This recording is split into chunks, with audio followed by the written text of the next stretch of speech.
Hello बच्चों, मेरी कक्षा में आपका स्वागत है। आज हम विजय गुप्त द्वारा रचित पेड़ कविता पढ़ते हैं।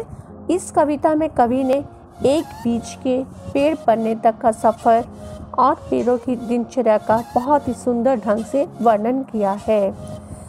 दिनचर्या का मतलब है रोज किए जाने वाले कार्य। चलिए अब हम कविता शुरू करते हैं। इसकी अगली पंक्तियां हैं।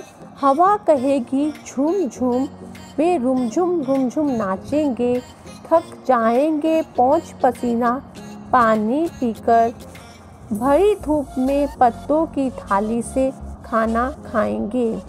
कल हमने पढ़ा था कि हज़ारों बीज किसान जो बोता है, छोटे छोटे बीजों को वो ज़मीन के नीचे लगाता है और वो मिट्टी की नम चादर लिए नम चादर ओढ़े हुए मिट्टी से ढके हुए पड़े होते हैं।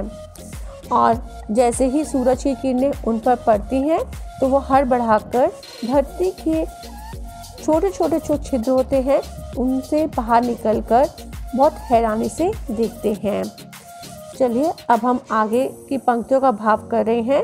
हवा कहेगी झूम झूम, वे रुम झुम नाचेंगे, थक जाएंगे पहुँच पसीना, पानी पीकर भरी धूप में पत्तों की थाली में खाना खाएंगे। इसका भाव है, कवि कहते हैं कि जैसे ही हवा बहती है, हवा बहुत तेज चलती है, बहती है, तो नन्हा पौधा भी हवा के साथ जोर जोर से हिलने लगता है। ऐसा लगता है कि मानो जैसे वे हवा के साथ नाच रहा हो। तो बच्चों, जब आप भी ज़्यादा खेलते हैं या नाचते हैं, कुछ काम करते हैं, तो क्या होता है, आप भी थक जाते हैं ना, और आपको भूख लगने लगती है, प्यास लगने लगती है। इसी प्रकार हवा के साथ जब पौधे हिल हिल कर थक जाते हैं तो उन्हें भी प्यास और भूख लगने लगती है। तो ये क्या करते हैं, पौधे अपनी पत्तियों द्वारा जो तैयार भोजन होता है वो खाते हैं। बच्चों, आपको पता है ना, पेड़ों का खाना कौन बनाते हैं?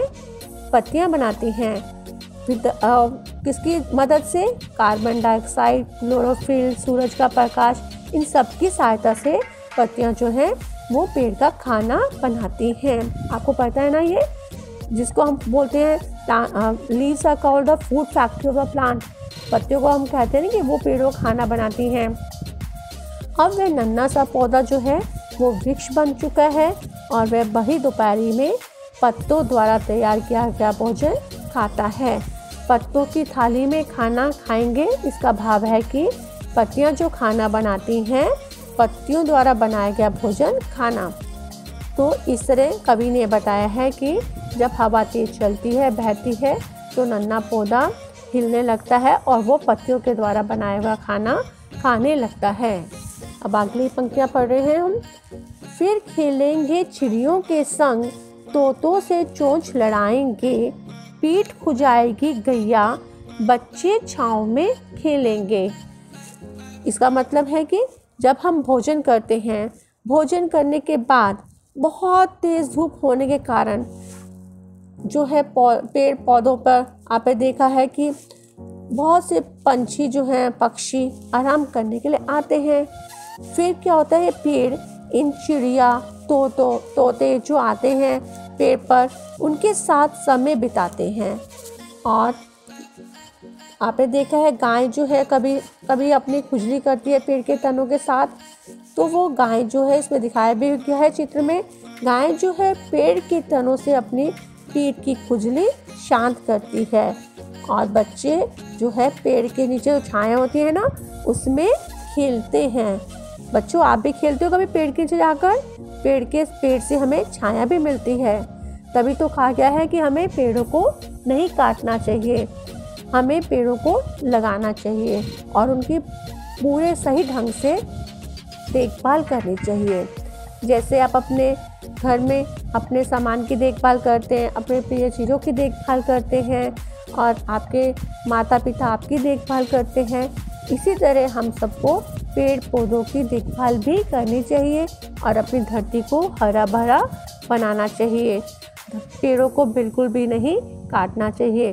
कवि हमें यही समझाना चाहता है क्योंकि पेड़ हमें हमें बहुत से उपयोगी चीज़ें देता है। जैसे कि इसी जो है पंक्ति में बताया गया है कि पेड़ों से हमें छाया मिलती है। पेड़ जो है बच्चे जो हैं पेड़ की छाया में खेलते हैं। तो बच्चों आज हम इतना ही करेंगे, अगली पंक्तियों का भाव हम कल करेंगे। Thanks, have a nice day.